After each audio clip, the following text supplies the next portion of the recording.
Assalamualaikum teman-teman. Kami dari kelompok 2 akan mempresentasikan materi dari mata kuliah model-model konseling, yaitu konseling ego. Sebelum itu, kita perkenalan dulu yuk sama anggota kelompok 2. Ada Nur Amalia, Anissa Dwi, Ayu Cahyandindung, Caldera Guntur, Trina Vita, Putri Maimunah, Tirta Alif, Trisna Sukaina, dan Yara Mutiara. Perkenalan anggota kelompoknya sudah nih. Sekarang kita masuk ke materi yuk. Konsep dasar konseling ego. Konseling ego memiliki ciri khas yang lebih menekankan pada fungsi ego. Kegiatan konseling ini pada umumnya bertujuan untuk memperkuat ego strength, yang berarti melatih kekuatan ego pada seorang klien. Konseling ego ini dipopulerkan oleh Erikson. Erik Erikson adalah seorang psikolog perkembangan Denmark, Jerman, Amerika, dan juga psikoanalisis terkenal yang dikarenakan teorinya tentang pembangunan sosial manusia. Mengapa harus ada kegiatan konseling ego ini? Karena seringkali orang yang bermasalah adalah orang yang memiliki ego yang lemah.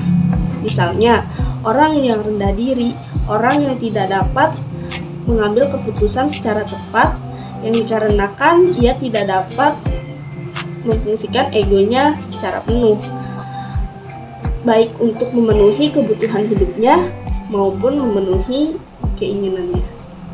Erikson menggambarkan sejumlah kualitas yang dimiliki ego, yakni kepercayaan dan penghargaan, otonomi dan kemauan, kerajinan dan kompetensi, identitas dan kesetiaan, keagraban dan cinta, generativitas dan pemeliharaan, serta integritas. Berikut adalah ego menurut Erikson. Yang pertama, faktualitas adalah kumpulan fakta, data, dan metode yang diverifikasi dengan metode kerja yang sedang berlaku. Yang kedua, universalitas. Berkaitan dengan kesadaran akan kenyataan atau sense of reality yang menggabungkan hal praktis dan konkret. Yang ketiga, aktualitas adalah cara baru dalam berhubungan satu dengan yang lain. Perbedaannya ialah konseling ego lebih menekan pada fungsi ego, sedangkan konseling psikoanalisis itu tidak terkait pada id, jadi tumbuh sendiri yang merupakan keseluruhan kepribadian.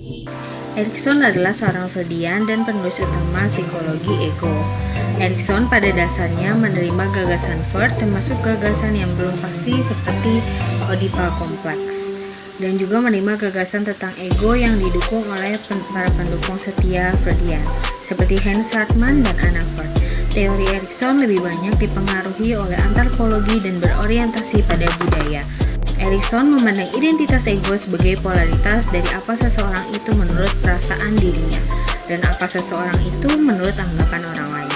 Seseorang yang mencapai identitas memperoleh rasa memiliki. Erikson juga memandang jika masa lampau seseorang memiliki makna bagi masa depannya, maka akan terdapat kesinambungan perkembangan yang direfleksikan oleh tahap-tahap perkembangan lainnya. Proses perkembangan kepribadian.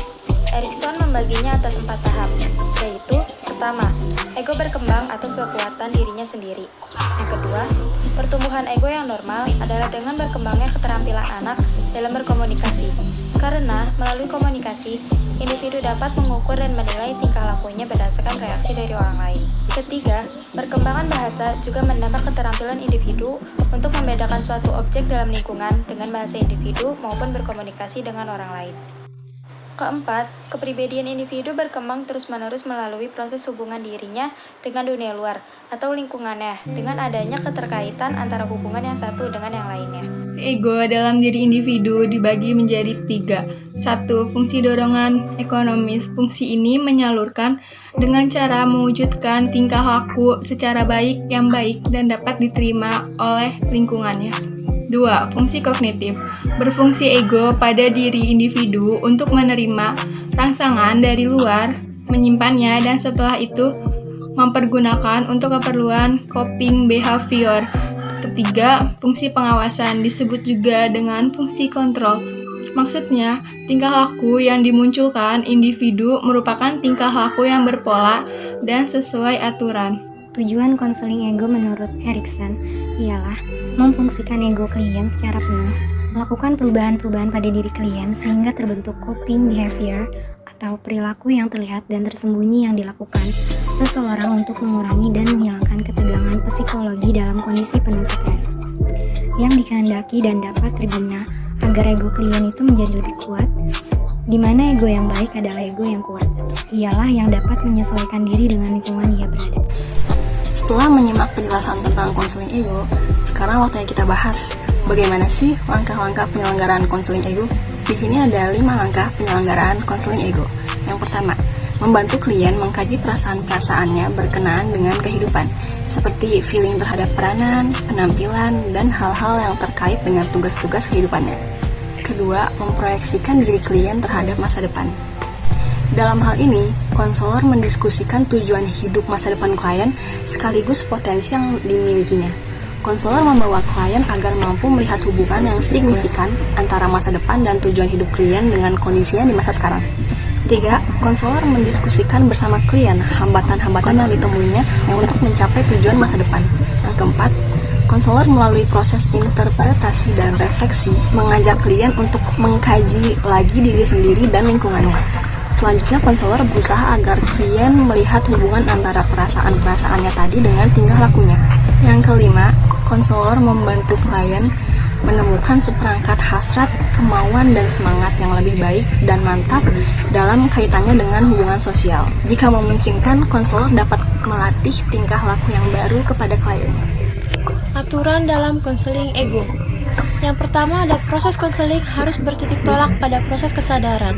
Yang kedua, proses konseling bertitik tolak dari asas kekinian. Yang ketiga, proses konseling lebih ditingkatkan pada pembahasan secara rasional. Yang keempat, konselor hendaknya menciptakan suasana yang hangat dan spontan. Yang kelima, konseling harus dilakukan secara profesional. Dan yang terakhir, proses konseling hendaklah tidak berusaha menggiring keseluruhan kepribadian individu. Teknik konseling ego ada 5. Yang pertama, pengawalan, yaitu membina hubungan antara klien dan konselor. Yang kedua, pengontrolan proses, meliputi 3 bagian, yaitu memusatkan kegiatan pada tugas membangun ego strength klien. Yang kedua, mengontrol keseimbangan antara ekspresi klien yang bersifat kognitif maupun konatif atau emosi, tetapi proses konseling tetap menekankan dimensi kognitif. Yang ketiga, mengontrol ambiguitas dalam proses konseling. 3. Transferensi atau trans. Dalam konseling ego, transferensi dimaksud sebagai perasaan klien yang timbul terhadap konselor.